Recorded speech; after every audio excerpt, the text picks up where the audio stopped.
So I think we'll go ahead and start with some of the housekeeping because that will take us a few minutes and we'll let a few more people join us.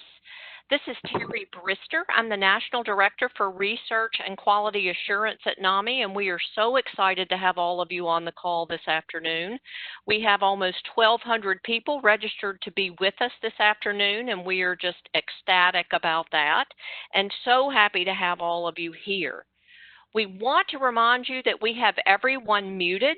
The only people that will be hearing from today are our presenter and from our CEO, Dan Gillison, our Medical Director, Ken Duckworth, and we also have NAMI's Director of Diversity, Inclusion, and Equity on the call, and she's available for questions and answers at the end of the presentation.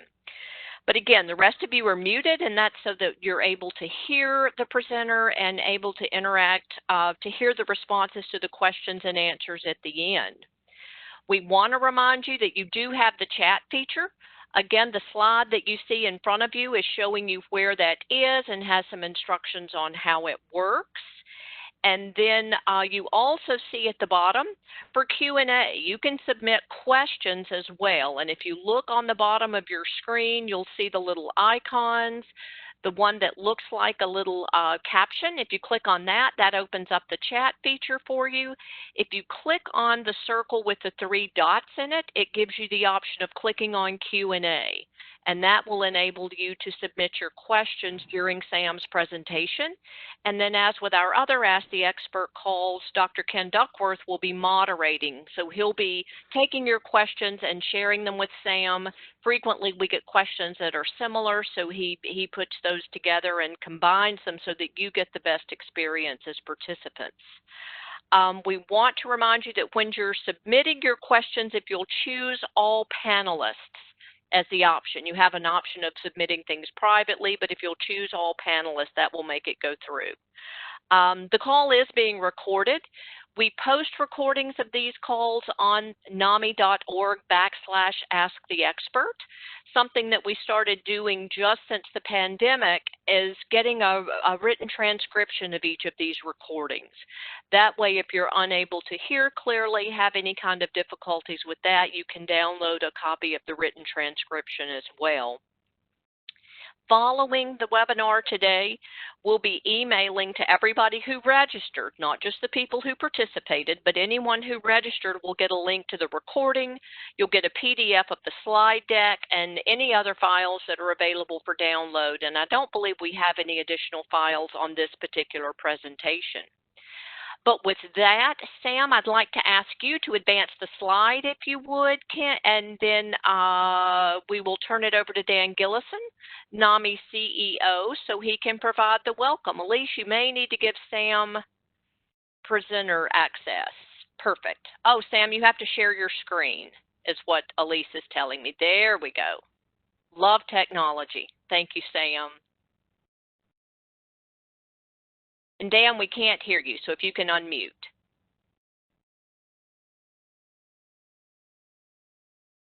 All right, there we go. Thank you, Terry, and good to be with everyone on this afternoon. And welcome to the Ask the Expert webinar.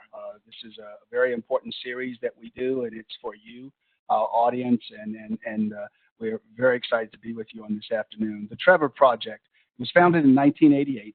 Is the leading national organization providing crisis intervention and suicide prevention services to lesbian, gay, bisexual, transgender, queer, and questioning young people under 25. This organization has been doing an incredible amount of work, and I got to know them years ago and have actually seen their work in process for many in the community. And we want to thank them for being with us on today and thank them for their work. So with that said, I'd like to hand it off to our Chief Medical Officer, Dr. Ken Duckworth. Ken? Thanks, everybody, and thanks, Dan, and welcome, everybody. June's Pride Month, and so we're delighted to be focusing on the issues of LGBTQ youth. Sam Brinton is today's speaker and is one of the world's leading advocates for this population. They are the founder of the 50 Bill 50 States campaign at the Trevor Project to end the dangerous and discredited practice of conversion therapy, first in the United States and then around the globe. As a survivor of conversion therapy, Sam has spoken before the United Nations and the United States Congress and has testified on legislation from coast to coast. Sam uses they, them, or theirs as pronouns as a gender-fluid person. I want to emphasize Sam is an expert, but is not a clinician. So if there are clinically related questions, I may jump in, and Sam and I have agreed upon that. He is trained as a nuclear engineer, which means he's a lot smarter than I am, but he's not going to be able to take clinical questions per se. Sam, I want to thank you for coming on today's conversation, for all the work you're doing, and for your leadership. Please take it away, Sam.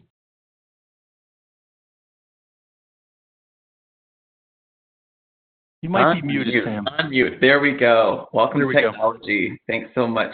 Can everyone hear me? Ken? Yes, you sound great. Great. Perfect. Thanks so much. Hello, everyone. Thank you again for this wonderful invitation. I am so excited to be here with all of you today.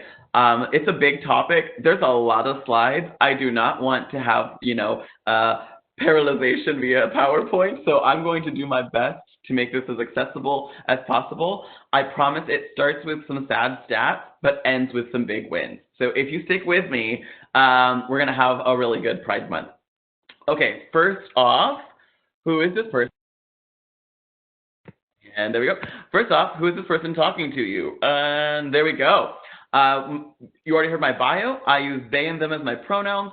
I serve as the VP of Advocacy and Government Affairs, which basically means instead of the actual lifeline itself, which I'll get into, my job is the political, the advocate, the person, whether it be Congress or the president or the Supreme Court, which we had some good moments in that this week, right? There's this sense of activity. How do we do something to better the lives of LGBTQ youth? And that's kind of my job. It's the dream. I'm excited to be here. Little known facts about me. You did learn that I was a nuclear engineer. Other little known facts about me, just that hopefully you'll stay interested, is I'm an opera singer. So I sing with the Washington National Opera, have a degree in vocal music performance, and I'm a huge fan of singing. So maybe if you're really nice, I'll sing at the end. I don't know. Who knows? Probably not.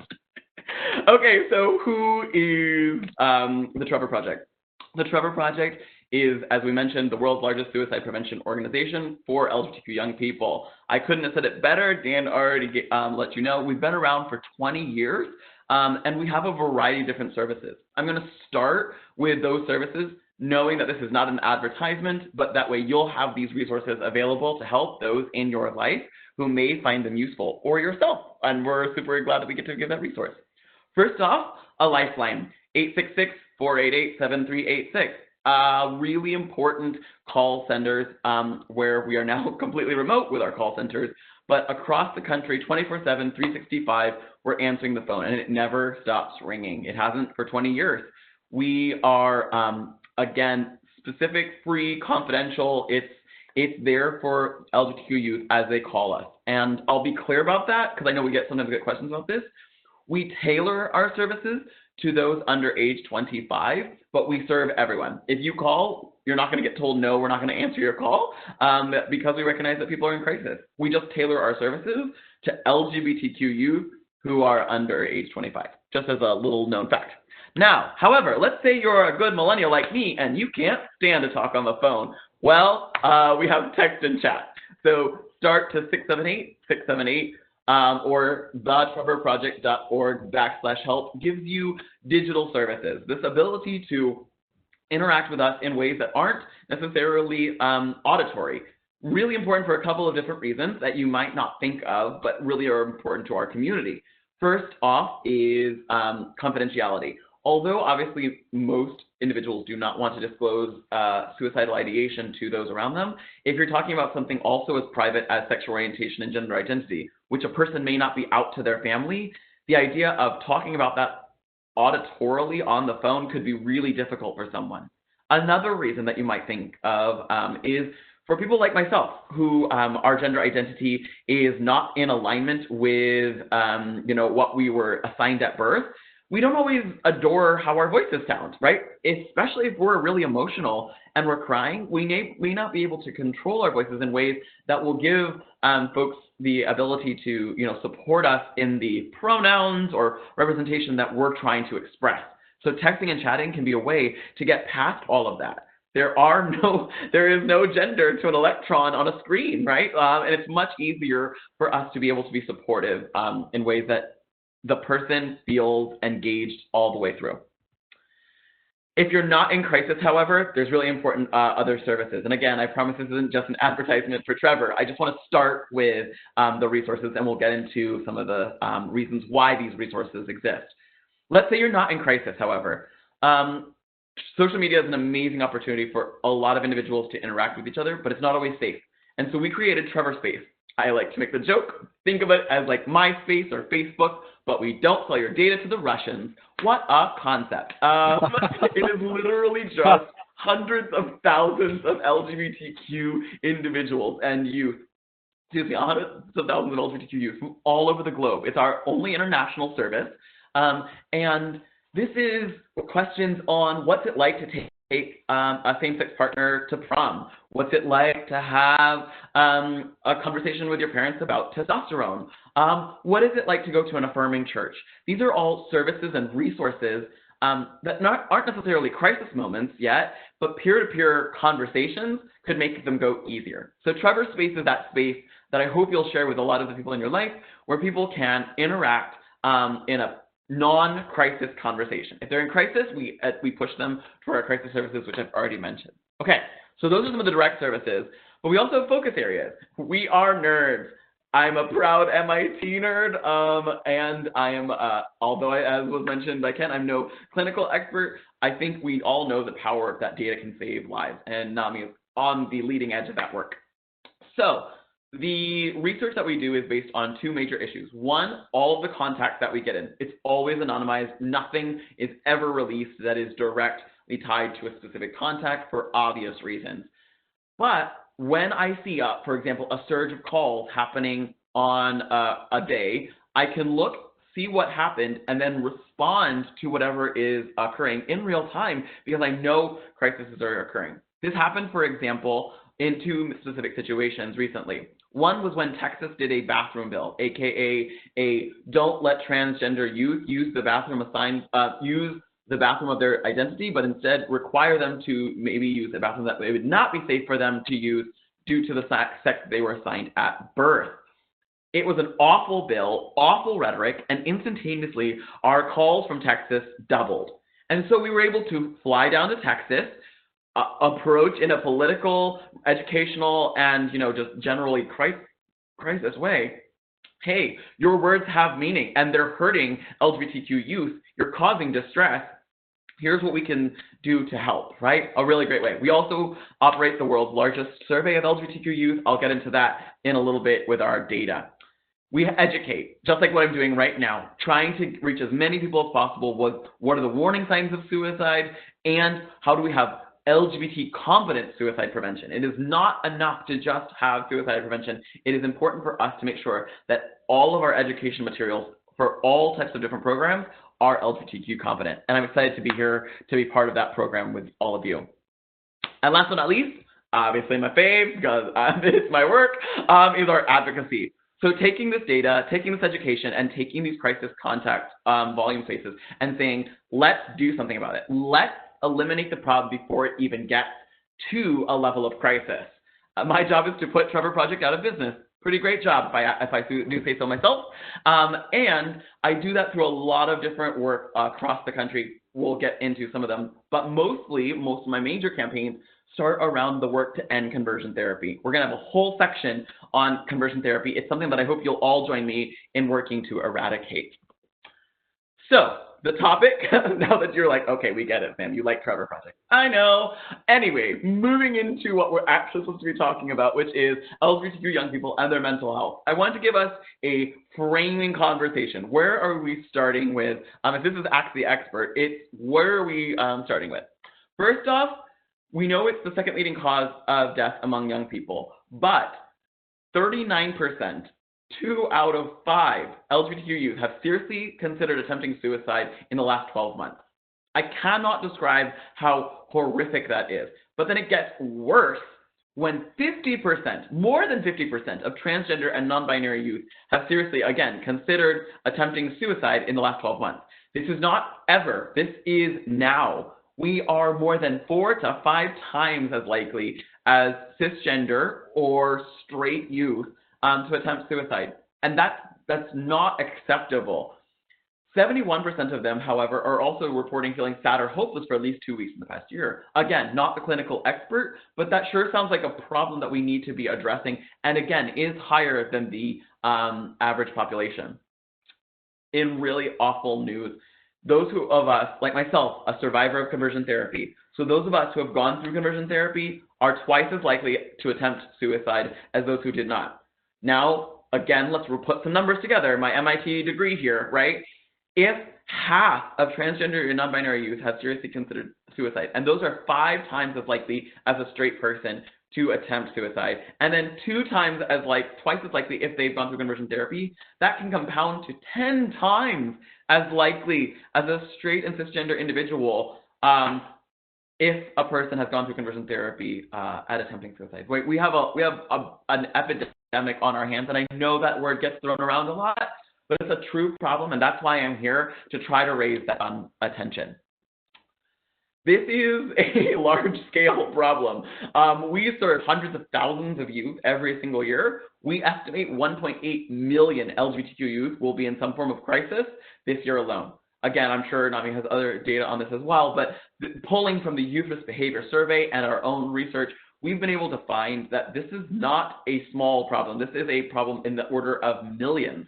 Right? And we need to recognize that these crises could be worse than when a person enters them, because they may not have the same support structures. That leads us to a whole bunch of statistics. I'm not going to go through all of these. All these slides will be available, but I want to highlight a couple of them because I know there's some nerds in the room who want some of these numbers, but it gets super depressing to talk about your own community in ways of, oppression all the time. Let's bring that into the room, right? There's reasons that Black individuals have said, I can't watch the news right now, right? Because it's awful to just continuously be watching these types of activities. It's awful to continuously be talking about the oppression of my people. So I'm just going to bring that into the room, recognizing that it is not the same issue, but it is a similar space, and one that I'm going to take my presenter prerogative and only talk about the last slide here. So 76% of LGBTQ youth felt that the recent political climate impacted their mental health or sense of self. 3 out of 4 are saying that the political climate has impacted their mental health. I am not being partisan here. That is not a number simply because of the current president. I am stating that politics matter. That's why advocacy, and that's why I like to collaborate with NAMI, is this idea of I think we have to collaborate because politically not advocating, that silence is literally causing major sense of self impact, right? That's really causing problems. So we have our work cut out for us, but together we're gonna be able to do it. So you may be asking, how has COVID specifically impacted LGBTQ youth? And I think that's a really important question because when we're talking about all these, daily news stories, you may be noticing that LGBTQ people are not being mentioned, even though it's Pride Month. That's because we don't have data. People don't ask about LGBTQ youth, and so we don't actually know. Those more than 100,000 individuals that have died from COVID, we have literally no idea how many of them were LGBTQ because we don't ask the question. That, my friends, is a tragedy. We know already that Black individuals are a quarter of the deaths related to COVID are Black individuals, right? That is unacceptable. And we also must recognize that at least we know that is the number. We don't even know the number of LGBTQ individuals. So I'm going to try to bring in what we are hearing and the ways that we're responding, but know that this comes with literally no data other than anecdotal from the contacts that are reaching out to us. That doesn't mean it's not powerful. I just want to be clarifying to those of you who may have more of these questions. First off, let's talk about the major issue that we all know about, social distancing, right? Social distancing, we call it physical distancing in the Trevor Project because it is not actually social distancing, it is physical distancing. It is the difference between physical bodies, not socially. We need to socially be connecting with individuals. And this is why many LGBTQ youth are telling us that they've lost all the social connections that they used to have. For example, extracurriculars like GSAs can't operate really easily because there's no easy way to just advertise for these things, and there's no way to kind of protect the anonymity of individuals as they're going into these kind of spaces. Also, they just don't literally get to sit at lunch with individuals who understand their life experiences. I know for many of you that may not seem like a big deal, but in a family where you are not culturally transferring this culture, right? There is no familial, transference of this culture. Instead, it is, conversational. And that's not happening as much anymore. We're watching that being a major challenge. Second, not only can we not go to good places, we cannot necessarily be in good places. So unsupportive or abusive places like homes now are the only place you're allowed to go. In fact, we're hearing about this all the time. However, LGBTQ youth are literally being kicked out of their homes in the midst of COVID when there's not a really safe place for them to go. Not that there was, even if there wasn't COVID, but to be clear, in unsafer spaces.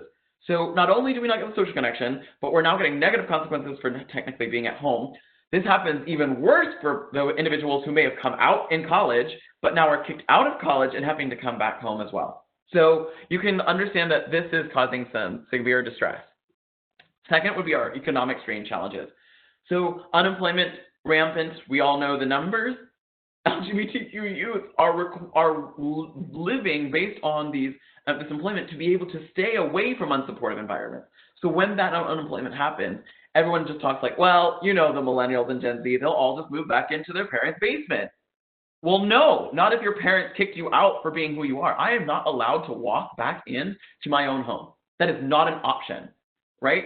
I now, I'm proud to say, in the last year, I got married and bought a home, so haha, take that, mom and dad. But the whole point for me has to be built on the idea of if I were a younger individual, I wouldn't have that option. And that would be potentially catastrophic. Housing instability. LGBTQ youth make up more than 40% of the homeless population. LGBTQ youth make up 40% of that homeless youth population. So we are disproportionate and have a major issue when it comes to that. You're all right now probably saying, oh my gosh, why in the world did Sam Brinton come on this? This is just going to be a depressing presentation. I'm sorry, but I'm going to bring in the hard moments, but I promise you all of these things are able to be responded to. So I'm not going to give you any problem that is not solvable, because that's not fair. I believe in working together through collaboration, and the questions that you're going to have, I promise you we're going to get to some good news here soon. So, just not yet. I promise that was not a fake. I really thought it was actually going to move better. Okay, so increased anxiety is coming from this idea of they can't get medical attention. Many people are not out to a single individual in their medical experience because we are consistently turned away from medical experiences. You may have heard that on Friday, the administration put out the right to discriminate against transgender individuals in healthcare, which is just horrific. We have a lot of calls on that. There's a ton of uncertainty. If you were using college as your way away from everything and you don't know if you're going to get to go to campus, imagine what that uncertainty feels like, right? And then there's this violent imagery on the news. If you are now trapped in a home, your parents are stating a lot of unsupportive things, and then all you see on the news is how the world is becoming violent and fighting. That violence could be good moments, right? It could be bringing about good change, but you see it as unsafety outside too. And that is hard. There are moments of hope. Let's be very super clear.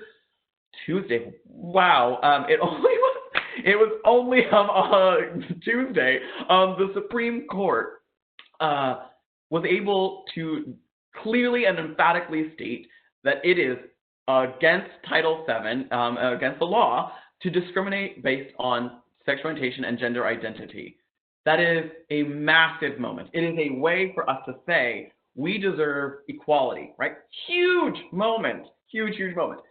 that doesn't mean that we are only seeing that news. We're seeing all the other news too, but I want to point out that we are noticing the good things too. What are we doing about it? I think it's important for us to give examples of what we're doing, and then feel free to ask questions other ways. We did have a Pride campaign. It is Pride Month. Shocking. June is Pride Month.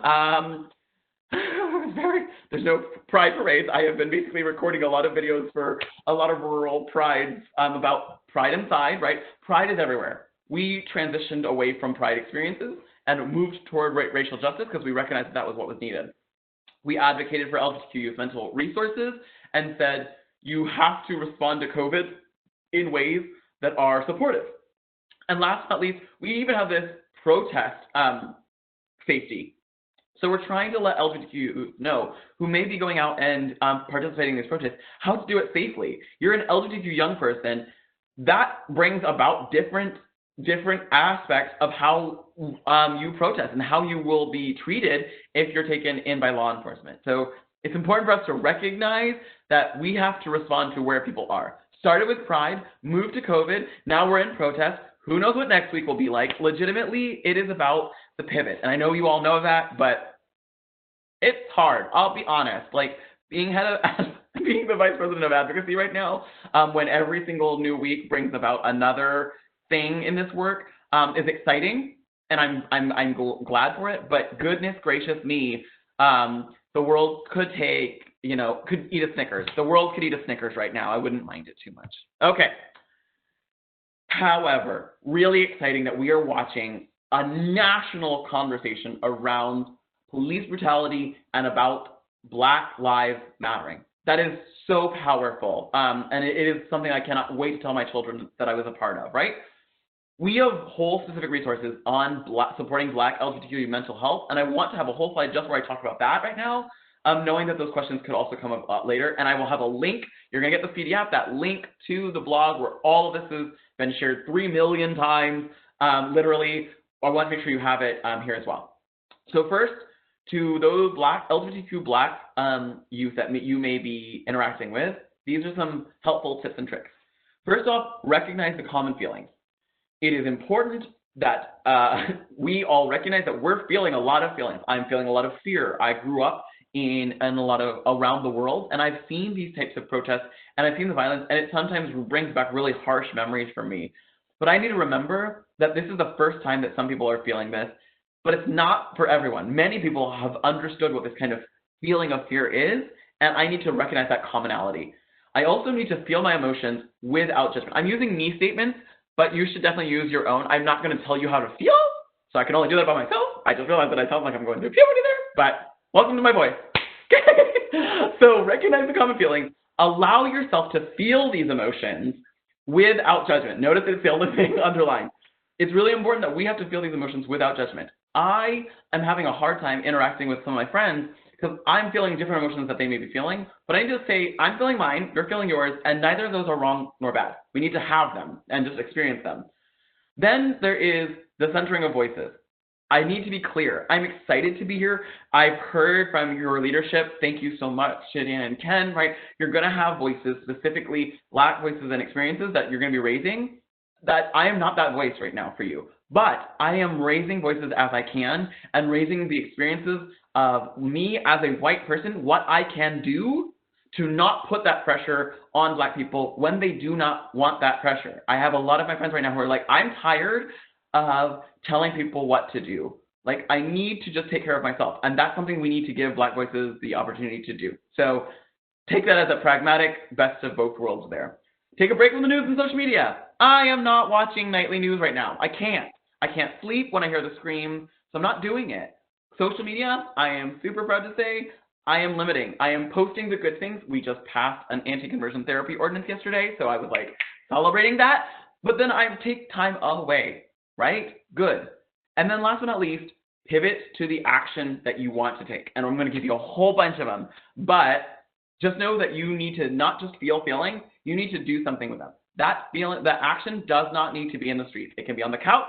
It can be, in your mind, but that action needs to take place. So We've gone through LGBTQ mental health. We've specifically talked about how COVID is impacting it. And then I'm going to go into something personal because it's important for us to recognize that. And then we're going to get into hopes of the actual actions that we'll take.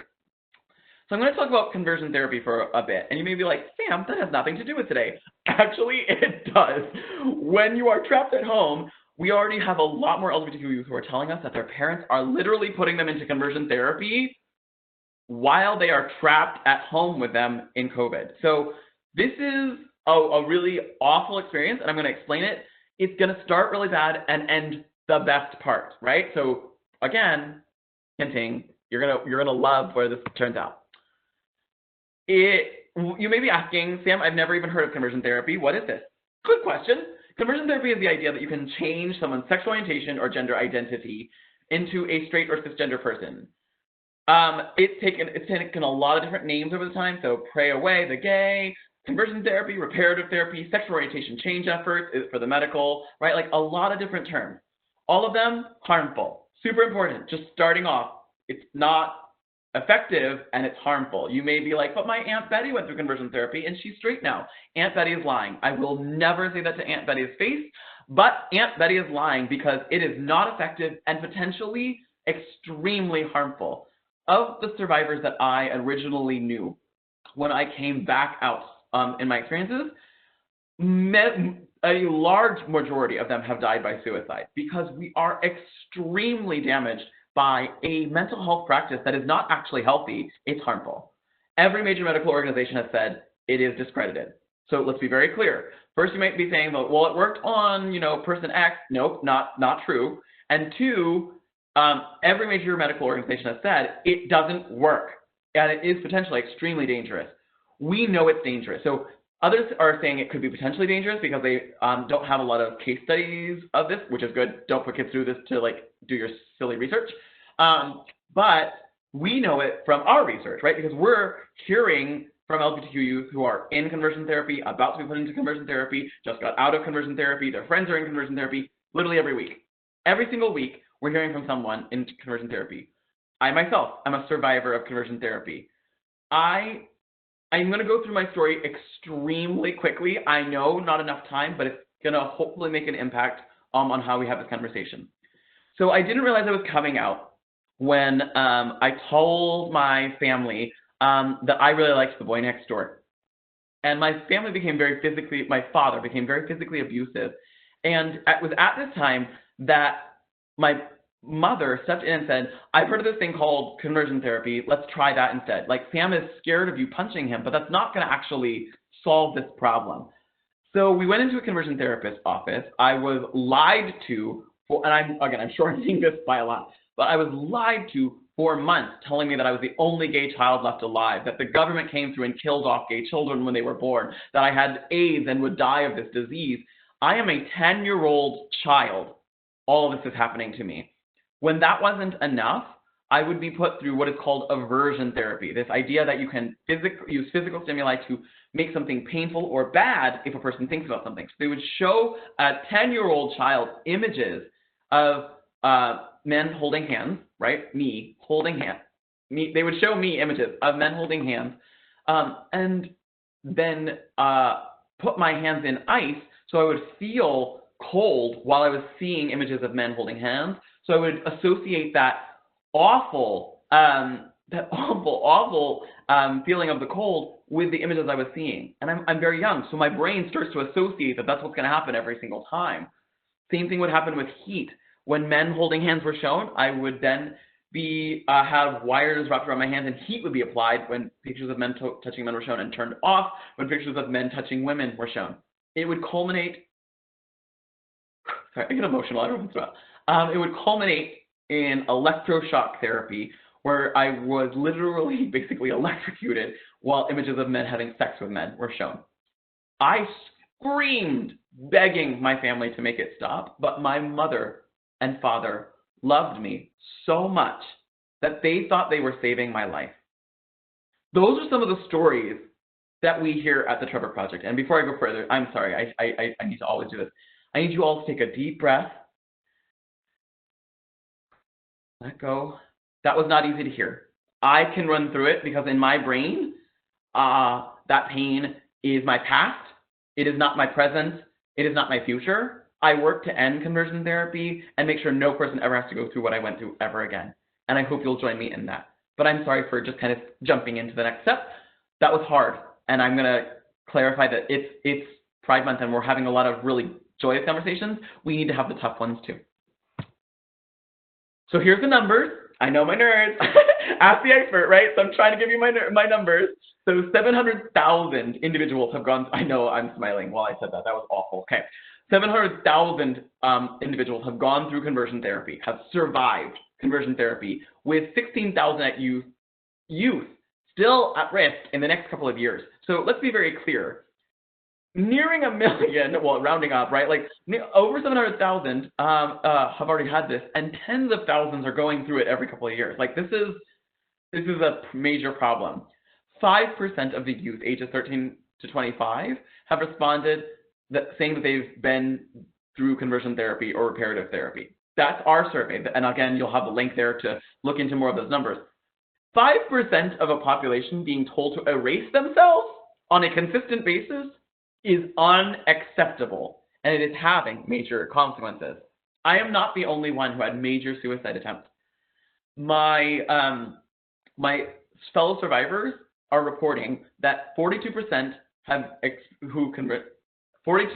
of those who experienced conversion therapy had a suicide attempt in the last 12 months. This is not seriously considering. This is attempts themselves. And then, so horrible. When we asked trans and non-binary youth, again, 57% have attempted suicide in the last 12 months. Nearing 2 out of 3 have attempted suicide in the last 12 months because of conversion therapy. We have so much work to do here, my friends. And now is the good news. We are obliterating conversion therapy on a just monumental scale.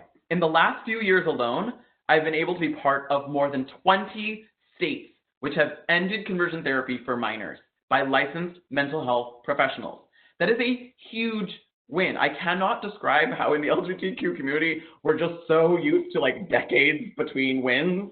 That for a lot of us, the whiplash of employment non-discrimination and marriage within the same decade is very hard, but we're watching this happen on a month-by-month basis. Literally, at one point before COVID, every other month we were passing a law.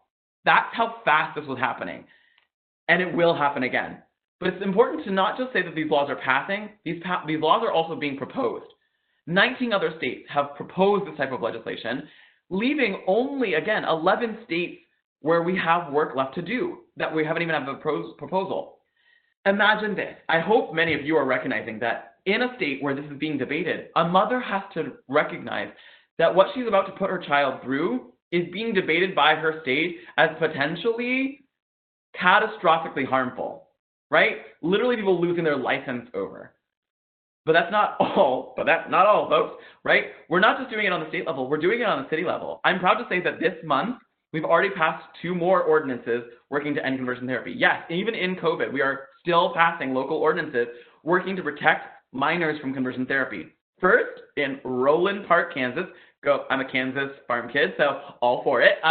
Yay for Kansas. Roland Park, Kansas became the first city in Kansas to end conversion therapy. And last night, literally last night, St. Paul, Minnesota also passed its ordinance unanimously to protect minors from conversion therapy. So resolutions, ordinances, executive orders. We've had the President of the United States, the previous President, President Barack Obama, come out against conversion therapy, but this is not a partisan issue.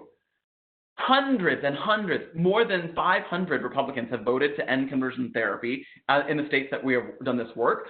7 Republican governors have signed laws making sure that conversion therapy has no place in their state. So let's be very clear. This is an issue we can all get behind, and I hope you will join me in that. Okay, now we have actually the part of how you can help. And to my awesome folks behind the scenes from NAMI, I hope we're doing well on time and doing just fine. So now some homework. Yes, your MIT kids giving you homework. First off, educate yourselves and others about LGBTQ mental health. I mentioned this earlier. It was hard for me to go through some of those slides because I'm worn out. I have to always be talking about the oppression of my people. but allies can educate other allies.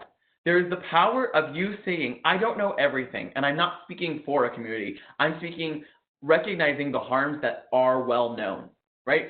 Tell people that LGBTQ youth are 4 to 5 times as likely to attempt suicide as a straight person, right? Tell them that nearly 2 out of 3 trans youth who go through conversion therapy have attempted suicide this year, right? Like, we need to know these things in order to make sure that, that those of us who are doing this work can reach even more people. You can be the great amplifier of the work. Second, volunteer. We have time. Whether it be through our Lifeline, digital crisis services like our text and chat, or in our advocacy team, helping myself and others out. Volunteering with the Trevor Project is a really great way to directly do work on LGBTQ mental health. Obviously, I want you to volunteer with NAMI as well, but know that you can volunteer with organizations like us, PFLAG, who works with parents, families, and friends of organizations of LGBTQ people, That's really, really important. Okay, so you've educated others, right? You're volunteering with your time. Then it's important to tell your story. Op-eds. If you want to write an op-ed, yes, some of us still read the newspaper. I am proud to say that I'm like a pretty regular contributor right now, right, to the New York Times op-ed. And I like writing in this way. I like writing my op-eds because this is an opportunity for me to share my thoughts and get these things across to a lot of people. So share an op-ed.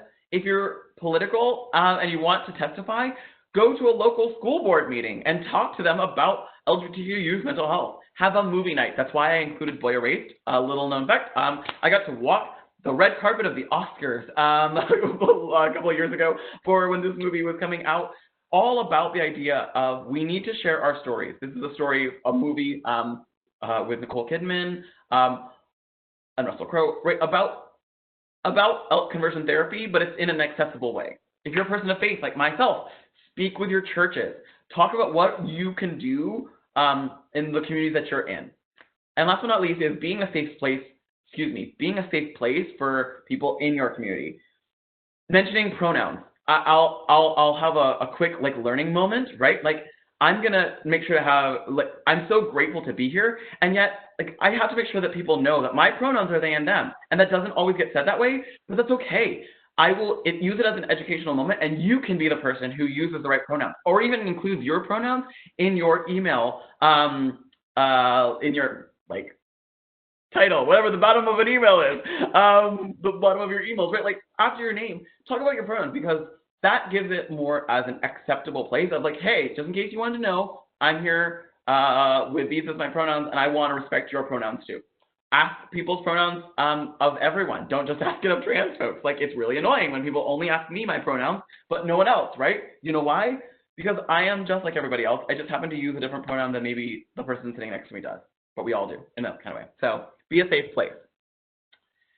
I think it's important to have immediate homework. So first thoughts for you to be percolating on is, does your school have mental health resources and crisis intervention services listed publicly? I know off the top of my head, because we've done the research, that 33% of schools have no mention of suicide prevention or crisis intervention, obviously relating to both of the work that we're all doing together on this. So ask your school what they're doing about suicide prevention, where it is publicly listed in their policies, and if you don't have anything, reach out, advocacy@thetrevorproject.org. We have a model school policy specifically built so that teachers and school staff can get the support and resources they need, not be told to do yet another thing. We deserve to make sure that resources are equitable. Our teachers are the front line, our school staff are the front lines of great work, and we need to make sure that they are given those types of resources. Then we do have, make sure that these resources actually serve LGBTQ young people, people of color, and other high-risk populations. You have me here for a reason as an expert. Look into the policies that these schools and other places may have and make sure that they recognize high-risk populations. Why? Because not recognizing high-risk populations like LGBTQ young people could cause us to slip through the cracks. So you'll also be able to find our model school policy there listed. Let's say you're an advocate or you want to be one, or you're like, Sam, I think I could totally do some of this work. Text the word Trevor to the number 40649. Yes, I'm giving you immediate phone homework. I can't see you because only you can see me right now. So I will not mind if you pull out your cell phone and text the word Trevor to the number 40649. I will never ask you for money. Literally have not, will not, cannot. And instead, I will use this as a way of like, hey, your state is currently debating a law about ending conversion therapy. Want to get involved? So please share this. Text the word Trevor to the number 40649 as a way to kind of engage on these types of LGBTQ youth mental health advocacy work. Last slide. Boom! I made it. So these are all of the different resources that I've mentioned. I just have them all in one place for you, so that way you will be able to click on the link when you get the PDF.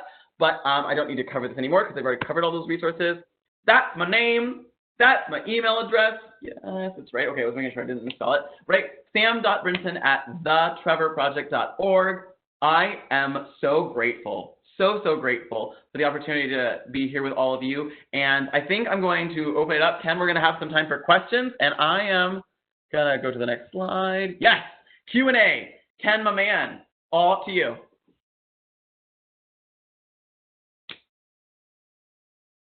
I don't know if I can hear you, Ken. Hi, I lost my audio briefly. I'm sorry. No worries. Can you hear me now, Sam? I just want to say that was a beautiful and vulnerable presentation, and I want you to know that the chat function is showing a tremendous amount of love for you, and I am very grateful for you sharing that experience. I want to say, as a psychiatrist, conversion therapy is grossly unethical, has no clinical basis, and under no circumstances should anyone be given aversive treatment to change a behavior. The idea, you're supposed to be working with people to support them in their goals, not arranging goals for them. But I do want to just let you know that you had a big impact in your talk, Sam. Thank you. Thank you. First question. Let's talk about faith. You mentioned faith. There's a question that relates to faith being traumatic for LGBTQ youth, and I wanted to pursue that a little bit with you. How do you think about faith? How does faith work in a good way? What would you do to change things? So I'll start with the numbers, and then I'll move to the personal. The Trevor Project recently put out a whole research brief specifically on the idea. Everyone thinks that LGBTQ youth and faith communities are this kind of like divided world that ne'er the two shall meet. And we actually found that a quarter of the LGBTQ youth that we serve say that faith is either very important or somewhat important to them. So a quarter of the people we're serving say that faith matters, right? Like they don't want to just walk away from their faith. That's important to me because I myself am a person of faith. I am in church, not that that makes me a person of faith, to be clear, but I go to my community building exercises of church. I live my life in ways that I want people to see my faith practiced in good for the better, right? And yet, it's not a protective factor for most of us. Whereas faith is usually you're a psychiatrist, right? Faith is usually used as a protective factor for a lot of communities of like a way to make sure that a high risk is potentially mitigated in part.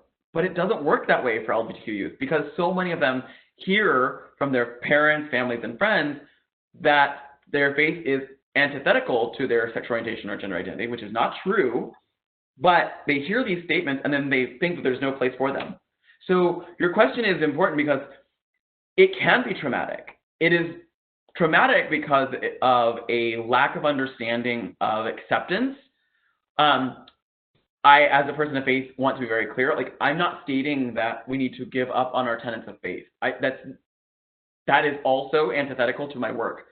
But I do believe that we could reevaluate our faith statements and how we talk about communities which may be in the room that we don't think about, right? This is the interesting part. It's not just about LGBTQ identity. There's a lot of things that we may say from the pulpit that we don't realize are having an impact in the pew because we're not thinking of that kind of diversity of, the body of Christ, right? And I know that's a little bit like religious, but that's actually something that I think we need to all take into effect, is that LGBTQ people cannot just instantaneously say faith is bad. That is not helpful. LGBTQ youth are telling us that it's important to them, so we cannot say that. And people of faith cannot say LGBTQ people are only sinful and have no place in our community. That's also not helpful, because you may be, again, leading to suicidal ideation of the very people you're trying to interact with, right? So we need to recognize that these worlds are not as divided as they may seem. The press and others want to make this a debate. That makes sense, right? Make something have two sides, so that way you can always keep reporting on when they clash. Wouldn't it be great if we actually talked about the protective factors of faith that could come out of us actually interacting with each other, and in ways that are supportive of both identities, of both spaces, not stating that the people of faith need to leave their faith, nor that the LGBTQ people need to change who they are. Thank you, Sam. Sam, a question that's quite hopeful, but also speaks a little bit to the complexity for many people. Can Sure. you discuss how parents can support their trans children? I think,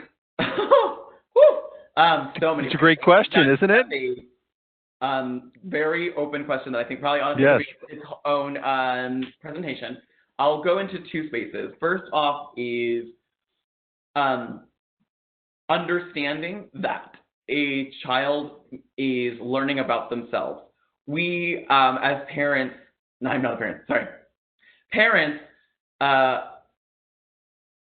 have an image, and we all are going of what their child will grow up to be. And we're all going through the idea of like, well, this is not this image, right?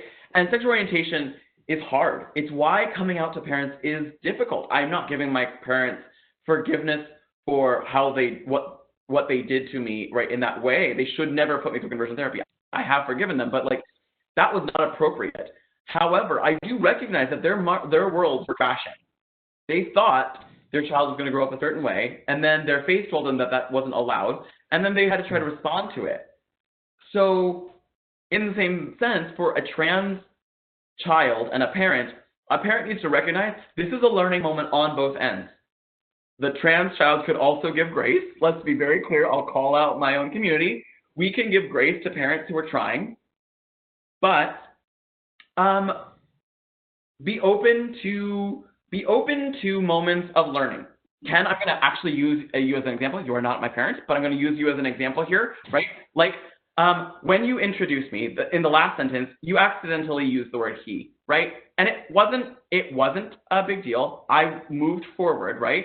But this I'm sorry about that. Where I say, like, actually, Ken, next time when you refer to me, please just remember to use the words they and them, because that's my pronouns. The same thing for a parent, right? A parent needs to be open to, learning moment, right? Like, let's take that in, let's understand that, and then let's move on into supporting my child as they are. Using the proper pronouns will not hurt you. Helping a child live a longer, happier, more productive life will not hurt you. And giving yourself the grace to make mistakes and the courage to learn is exactly how I think we actually need to do it. We need to be open to we call it call in culture instead of call out culture, right? Like call us into the conversation, right? Like as a parent, be open to that, and then say, and I'm going to do better by, when I hear someone else referring to my child with the wrong pronoun, stating like in not aggressive, not argumentative, but just reminding, hey, this is what my child, I know you love my child X, just as much as I do. They actually use the words they and them as their pronouns. Just helping you out, right? It doesn't need to be a big deal, but it can make literally a life-saving difference. I hope thank you. And I do apologize, Sam, for that. But I thank you, because life is a continuous learning experience. And the way you talk to me helped me to remember it going forward. The flip side of that, there's a few questions that are more painful around parents. How do I tell my parents? How do I deal with the isolation I have felt around my patients? How do we build resilience around my parents? So these are all people that are on the less hopeful side than how can I support my trans child, right? These are people who are saying that isn't my experience. And how do you think about that, Sam? In a couple of different ways. So Trevor Project has a whole guide on how to be supportive, right? So if you think that the conversation may not be great coming from you, but could be better if they could read it in their own time, feel free to use that kind of resource. We also have a coming out guide. So this is the idea of, we don't actually tell LGBTQ youth, oh, the pinnacle of your gay life will be when you come out, and that's when you can actually start, living gaily, right? We don't think that that's actually a good idea, because that's not always safe for everyone, right? It's not always helpful. Parents don't always react well, and we need to recognize that and create safe places for the idea that it may not always be safe, right? We literally have to address that. We just need to understand that that is an existence. And I think as a scientist, I always, right, I'm a nuclear engineer. I have literally planned for some really big disasters, right, in my life. And I have to recognize that I hope that those disasters never happen, but they could. And let's be honest, what my parents did to me was wrong. What many parents do to their LGBTQ youth is wrong. And there is never a responsibility on the person who is coming out or who is expressing these, moments of gender identity and sexual orientation to their families or friends. There's never a responsibility to share that with anyone you don't feel like you don't want to, that you should have to explain or educate more than you want to, or have to, forgive negative experiences. I want to be clear, I think forgiveness is really helpful. This is the annoying Pollyanna Sam, so just ignore it to the people who are asking the questions. This is maybe not the right part, but I write a postcard to my family every 2 weeks. I have never gotten a postcard back. It doesn't matter, because it's not about them. I am not writing those postcards to actually guilt my parents into wanting a relationship with me. What I'm doing is creating a space where I say, hey, family, this is what's happening in my life. If you ever want to come back into it, I want you to know that it's going really well, and I'm really happy with it, right? I think it's important, even if you've never said that postcard, right, to these people who are asking what to do with painful parents, there is something powerful of putting that in a space of, hey, I'm here experiencing my life. I want you to know that when you want to rejoin it, that's awesome, but your inability to understand where I'm coming from is not my responsibility. That is not my responsibility, and I think that's a big part. Now, I'm saying that as a person of privilege, right? Where I can actually not be with my family. If a person is with their family and this is experience that's happening, one, know your crisis numbers. That's why Trevor Project exists, right? We are there to chat and to say, we want you to be safe. And whatever that takes to keep you safe, that's what's going to be most important. It's not about your parents, it's about you, right? So centering it on you. Yeah, that's actually where I'm going to end it, Ken. All of those questions rely around the point of selfishness that is the best kind of selfishness there is. Rely on internal strength and the crisis services and others that might exist, but know that it's not your parents' power, it's your own. It's all your own. Hopefully that helps. Yeah, that's pretty good for a nuclear engineer, because clinicians would say the exact same thing. Focus on your own experience, your own truth, build a community that understands and loves you, right? Yep. And create your life, design your life that will work for you. And it's not about the other party, which is a very hard thing to say if you're living with people who don't accept you. Yep. I'm going to give you 1 second off, Sam, and ask a question for NAMI's leader in diversity, Monica Villalta. Monica, a question: what's NAMI doing to make our environment, our workplace, and our affiliates more open and inclusive?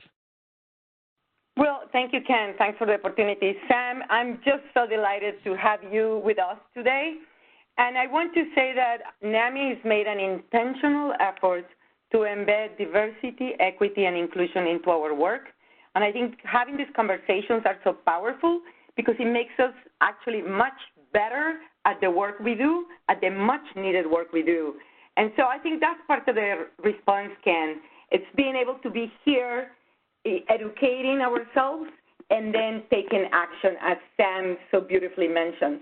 I won't go further on our diversity and inclusion strategy, but I do want to say that I look forward to more opportunities like this in every single context when we as an organization are stronger because of our knowledge, and then as we little by little embed more of this messaging into every single product and service we deliver in our community. And I loved, Sam, when you talk about the oppression of your people, and I just want to remind us all that for as long as a group of people are oppressed, we are all oppressed in one way or another. So I'm delighted you're here. Thank you. Bravo. Thank you, Monica. All right, Sam, your break is over. Let's talk a little bit about how can we make LGBTQ youth, how can we help them without outing them? For example, a school teacher could create a, quote, safe space atmosphere in their classroom, but sharing preferred pronouns in the classroom could potentially leak outside and may cause them harm or the potential for bullying. What do you think about that, Sam? Oh, wow. We're going to good questions here. Okay. Well, you know, it's after 5 o'clock, so you get the A questions now. I like it. I like it. You've also demonstrated an ability to take just about any question under the sun, so I thought I would share some of the more challenging ones. It's a really important question, and I think Monica actually gave us the perfect lead into it, which is the oppression of any is the oppression of all, right? So being clear that that resources are available to everyone are important, but also being clear that no one is required, for example, to share more information than they ever want to share, right? That's also super important. It's why when I talked about it, right, I said my pronouns, but I didn't necessarily require it of anyone else. Yes, you're correct. You could out someone potentially, and there has to be a recognition that you should be creating a space where that child feels comfortable sharing this information, but also knows that you will have their back when that information potentially doesn't go well over with their colleagues or their peers, right?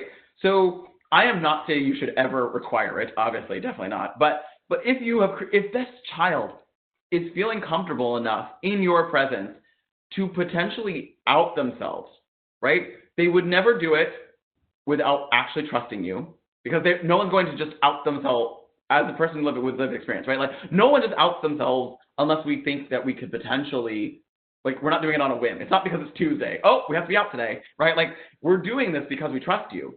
And your responsibility as a professional is, okay, thank you for trusting me with this really important information. You're not making a big deal about it.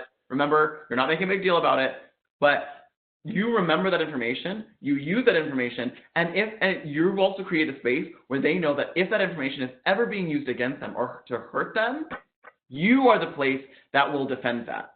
You are kind of creating a castle, right? You're creating this safe place that is more than just a sticker. The sticker is the first step, but the actual defense, that's the whole point of safety, right? Like, the point of safety isn't just like, well, I've made it like if you have a question, you can ask me a question. Like, no, I'm your defender. Allies educate other allies, and allies also say, you know, there's going to be time that I will need to step in here and make this an even safer space. Okay, that's one. The other part that I think is really good as an answer and response to that is we need to remember that what can we do? We can make sure, to go back to that oppression for all, that the bare minimum is being met. That's why I had that as the major homework action, is what is your school doing around suicide prevention, right? Because we all live in a school district, literally all of us. We may not have students in that school district, but we all live in a school district. And again, if a third of those school districts have zero mention of suicide prevention, and most of those schools have only a mention of suicide prevention in relation, to a violence, aka a school shooting, right? Like, that's not a suicide prevention policy. And what can you do to support your LGBTQ youth? You know that they're at higher risk, so create a net for the highest risk.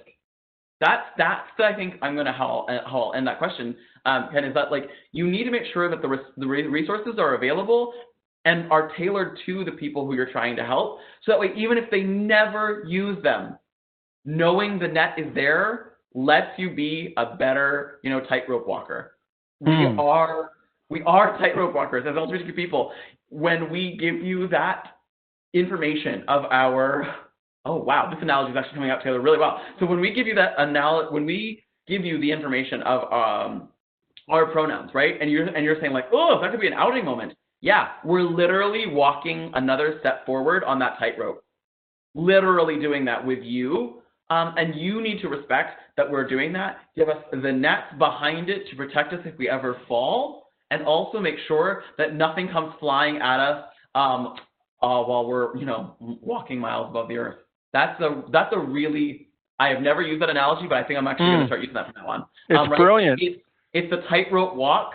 The pronouns are that step out of faith. You have to be the net. You have to create a net, and that net is there for everyone, whether that tightrope walker walks or not. That net needs to be there as a safety space. There we go. Wow, Sam, incredible answer.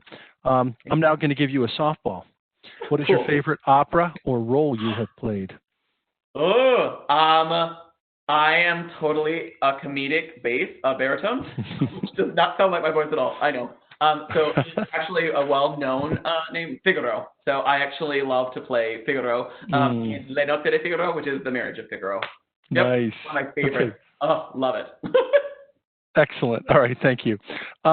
Question. My child recently came out as trans feminine. She does not want to change her appearance or name until after high school. Yep. She would like us to refer to her as she, her, which we've been doing in our home, outside with friends and with family. How can I protect her? Wow. Well, you're asking the first question, which is correct, which is protect, right? Protection is this idea of what can I do to make this person's experience easier? Knowing that it will be automatically harder, what do I do to make it easier? It's how we should approach racism. It's how we should approach transphobia. It's how we should approach a lot of these issues. What can I do to make this person's experience, who I know will be harder, how do I make that load a little bit lighter? You're doing the right thing. If they ask you to use the pronouns at home of she and her, that's awesome. Use those pronouns. Without question, use those pronouns.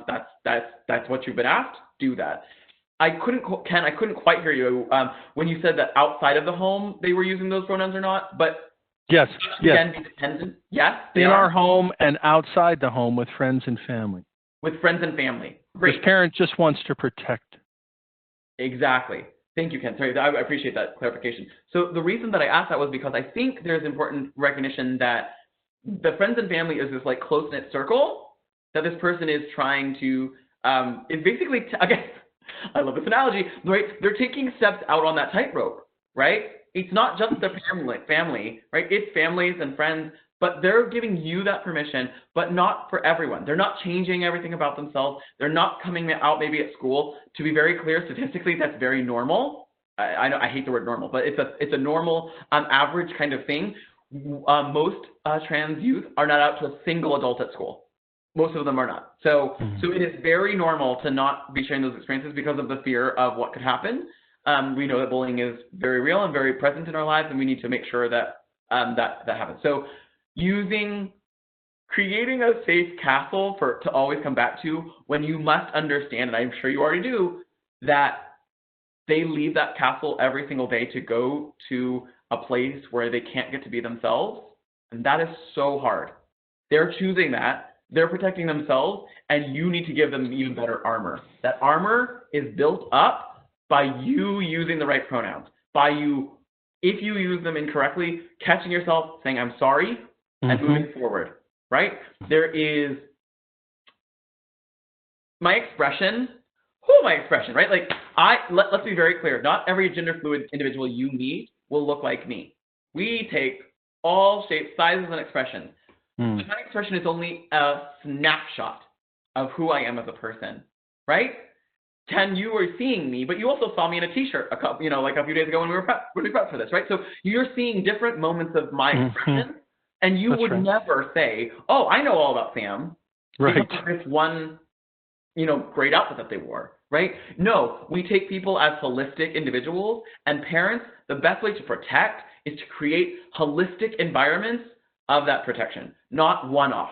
It is not just the, I remember to do it today, I remember to use the right pronouns today, I get a gold star. What are you doing actively to make sure that that person feels safe when they're at that home? And again, family and friends, you said that you were using the pronouns, correcting, being their, king's guard. In this case, trans feminine, queen's guard, right? Like, what do we do to say, hey, just want to remind you, this person's, to you, wants to be very clear. This is not public for everybody, but like wants you to use these pronouns. That's a really important space. I hope that kind of answered that question. That answered it beautifully, actually. A couple questions about what happened at the Supreme Court and how that relates to the Trump administration's rollback of protections. The question is, the Supreme Court case deals with the workplace. Yeah. It does or doesn't reverse what happened on health care. Oh. I think I know the answer, but I wanted to make sure that you took this up because I think this is an important moment in jurisprudence. It is indeed. So to be clear, by the letter of the law, the Affordable Care Act still stands, and that provides the protections for health care that trans individuals are getting. This was guidance. Mm-hmm. That was not law. It's awful. It gives people power to do bad things, but it's not law. By other states, the Supreme Court on Tuesday said you cannot discriminate based on gender identity or sexual orientation in employment. That is now, from the highest court, defendable across the space. All of the different specific issues, healthcare, housing, all these other places, have to all be litigated, but by defining sex as also implications of sexual orientation and gender identity in the law, everyone, I have yet to find a single person who disagrees with me on this, everyone is saying that Section 1557, which is what I was referring to and this person is referring to with the trans healthcare protections law, that Section 1557, the Trump administration's trying to remove those protections will not stand because Title IX, which this is so in the weeds. Title IX. No, but it's important for people to understand, what's happening. So thank you for just breaking it down. Sure. So Title IX is where the protections are in the transparent healthcare, and it refers to Title VII, which has now been, as we said, interpreted as inclusive of identity. So everyone thinks this is last Friday was basically gone, but it doesn't mean that it actually is until the court cases actually happen, and multiple lawsuits are going to happen. Multiple lawsuits will happen, but the easiest answer and clearest, concise space is it is never appropriate to limit access to healthcare for transgender individuals because of their gender identity. And if we wouldn't do it in employment, there's no reason we should do it in healthcare. Right, exactly. But prior to the Supreme Court case, there were more than 25 states where that was not a protection. Isn't that right? Amen. Yeah. So I wanted to ask a little bit, while we're talking about legislative advocacy, the next states that you feel that will ban conversion therapy and how people participating in today's chat can help. Well, people want to be part of this movement to undo this. Great question. So there are 30 states left to pass these laws. 19 of them have submitted legislation. We're actually doing a lot of work on the city level. So what I will say right now is, because state legislatures are kind of closed for right now, but cities are open, you should look at your city and see if they have an ordinance in place. Most do not. If you are in a state that has already passed protections, sorry, my nose all of a sudden. Okay, if you are in a state that has passed protections, what you should be doing is communicating with your colleagues, your friends, those whom you interact with who aren't in that state, for the next state to do the work. It cannot be we're good. It has to be all of us. As I say, the kid in California matters as much as the kid in Kansas. And that leads me to where those next states of work will be. Kansas and Kentucky are actually both moving forward on really great access to, again, we had cities that are passing laws against conversion therapy.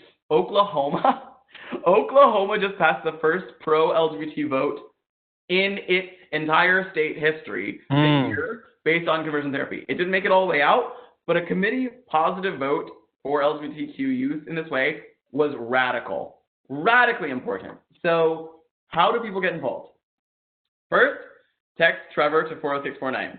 Second, put my email address up there. Email me if you are from a state or city where you would like to do this work, and we have legislative language or city ordinance language.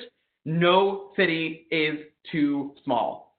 If you are willing to save lives of LGBTQ youth, no city is too small. We have literally had cities of a few hundred pass these ordinances, but it tells us, the youth in that city, you are safe. We are fighting for you. LGBTQ youth have no remote reason to be put into conversion therapy because of its harm, and we want to be part of it. So advocacy at thetrevorproject.org, Trevor to 40649, and then last but not least, how do you get involved? You share the information you learned with those who you interact with.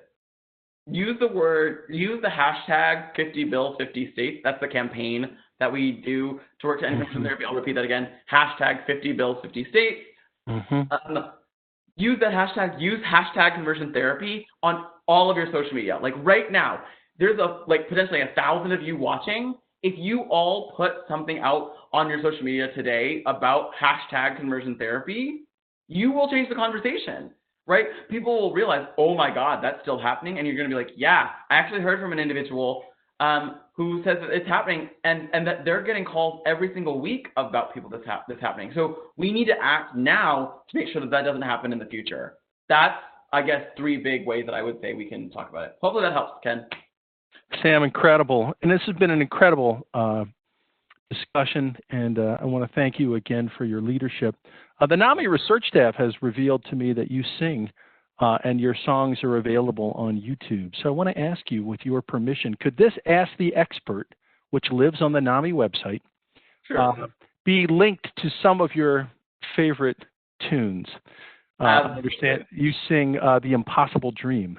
Oh, you should definitely use that. So that was when I was actually telling my story. So that was my Broadway. I was on Broadway. Doing a play where we were all sharing our stories, and I share my story of going through conversion therapy, write a letter to my younger self, telling them how I'm so excited that they didn't die by suicide, right? Like that they kept fighting, and then I sing that song, which if you listen to the lyrics, it's very Coco. That would be perfect. I highly give you permission. That documentary is going to be coming out soon, but I would love for you to show my Broadway debut song of The Impossible Dream. Absolutely. Sam, I just got chills when you told that story.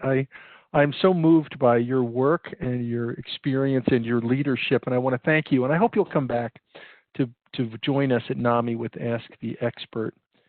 Anytime I'm invited, my friend. This has been an amazing experience. I'm so grateful. And thank you to all the staff who were involved in getting this ready. I know I wasn't the easiest person. There's so many things going on in our lives. Welcome to doing this in June. Great. But we made it happen, and I'm so grateful. Thank you for the opportunity. All right, I'm going to turn it over to our Chief Executive Officer, Dan Gillison, to close us out. Thank you, Ken, and Sam, they, them. I just can't thank you enough. You mentioned at the very beginning raising voices, and for all that you're doing in raising voices, and it is all about leadership at the beginning and the end of the day. So we want to thank you for your leadership. And what's so incredibly engaging about your presentation is that you talked with us. And to be able to do that with technology is just absolutely incredible. And your ability to talk with us and to us has just been fantastic. And thank you for what you've shared. And we can't think of anyone we would rather hear from in Pride Month than you. And I have to tell you that it was absolutely sensational. And when you start talking about the impossible dream, we hear you. We hear you. And that's a part of we hear you, and we want to make sure that everyone that that listened, saw, and heard you today. We want them to know they are not alone. So that's what you see up on this last slide, and we want people to know that. The other thing is, as you heard earlier, I've already done it, and I would recommend to everyone again, please text Trevor to 40649. The other thing is that there is a survey that you will all receive at the end of this broadcast and presentation, if you will. Please complete the survey. That survey allows us to hear from you on topics to bring to you and to make sure that we're very crisp in the topics that we bring to you and the talent that we bring to you and the leaders we bring to you. Last but not least, for those that want to hear this and see this again, go to nami.org/asktheexpert. Two other things in closing is to remind everyone that on next Thursday, a week from today, we will have another Ask the Expert, and the subject will be impact of racism and trauma on Black mental health. And that is one that you'll definitely want to participate in and tell your peers and colleagues. We also have the Youth Speak webinar that is next Tuesday. So last but not least with this is, as Sam led us now, I'll lead us at the very end with just thanking the staff, because, you know, when you talk about a production like this, when the curtains open, you guys see the performance, but you don't see all that goes on behind it. And I wanted to thank Christine Allen, Elizabeth Stafford, Elise Hunt, Terry Brister, Dr. Ken Duckworth, and Monica Villalta for all of their work in bringing these topics to you all. And in closing, thank you all very much. Hope you have a great close to your week and a wonderful weekend. And Sam, again, thank you so very much. Thank you. Thank you.